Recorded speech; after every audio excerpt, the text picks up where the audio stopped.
day we honor the men and women who gave the ultimate sacrifice for our country. One of those young men was a guy that my grandparents saw, a foster child. Back in those days, there really wasn't a foster program, that there was a child out there. Somebody raised him. And this young man was in the South Pacific in World War II and came upon a beach and was killed by a sniper.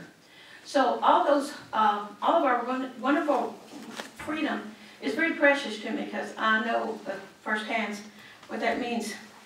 And elections and our freedom of speech is probably one of the best and most precious we have. I have been through many elections, as many of you know. This is my passion. Elections and campaigns and all are very much my passion. I've won some, I've lost some are sweeter wins, some are bitter losses. But I've been through them all. But the most important thing of all is the integrity of the elections, by far. One of the things that I saw, and I'm not trying to here to point fingers, I just want to throw out some stuff that I saw this time that I hope we can fix. One of the things I saw that really upset me the most is that we have polling places in parks. But when you go to put up signage in a park, that signage is gone.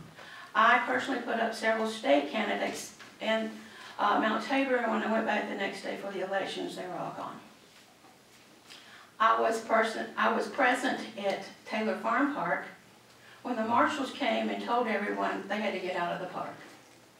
They had to move all signage, everything they had out of the park, that the director of Parks and Rec said no signage in the parks. Well, that created a big chaos, and we do not need chaos in any of our election places. I saw voters with very perplexed looks on their faces when they were coming in. I saw the marshals picking up signs of people, two sitting congressmen, a sitting state senator, and others taking their signs because they were not there to move them and throwing them in the back of their trunk as if they were trash. Signs are not trash. They are freedom of speech. That is part of, we give our hard-earned money to our candidates to say, this is who we're supporting, and those rights should be valued. One candidate told me that when they took up the ones on the road, he went the next day to pick up his signs, and the city marshal said, oh, we don't have them. They're trash to us. We threw them away. That breaks my heart because that's freedom of speech there. Now, I do know we have ordinances, and they don't need to be they shouldn't be on the right-of-ways because that's what you tell them. But you don't tell somebody, hey, your signs are trash. That just breaks my heart. So those are some things one of the things that really broke my heart that we really need to fix. If we don't want them in the parks, if we don't want signs in the parks, then maybe we shouldn't have our election polling places in the parks. Another thing that happened, we had several voters who went to the polling places and were told their polling places had been changed. I understand that happens a lot. But what I was told by a constitutional attorney was that those voters should have been given a provisional ballot. But they were not even offered a provisional ballot. They were just told to go to their other polling place. I also heard that we don't give provisional ballots unless they ask for them. Most voters don't know about provisional ballots. Another thing that happened, I know in that afternoon that there was a candidate that actually had a meeting with the supervisor of elections, and I know that the elections are ultimately her responsibility. And she was in there talking, and she had the county, this is my problem here with this. The county attorney represents the supervisor of elections.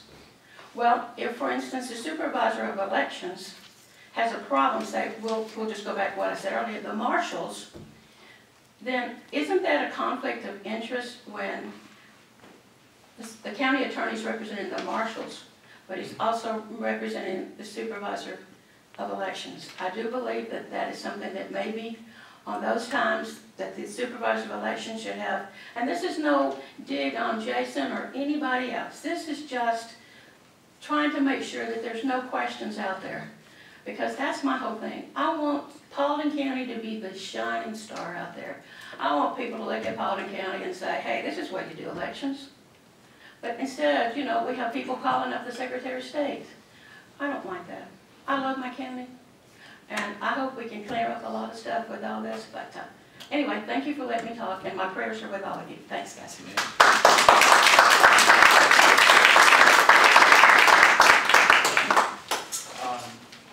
If we could, I'd like to have a report from the Board of Elections, not now, but at our next meeting, if you will prepare and answer the question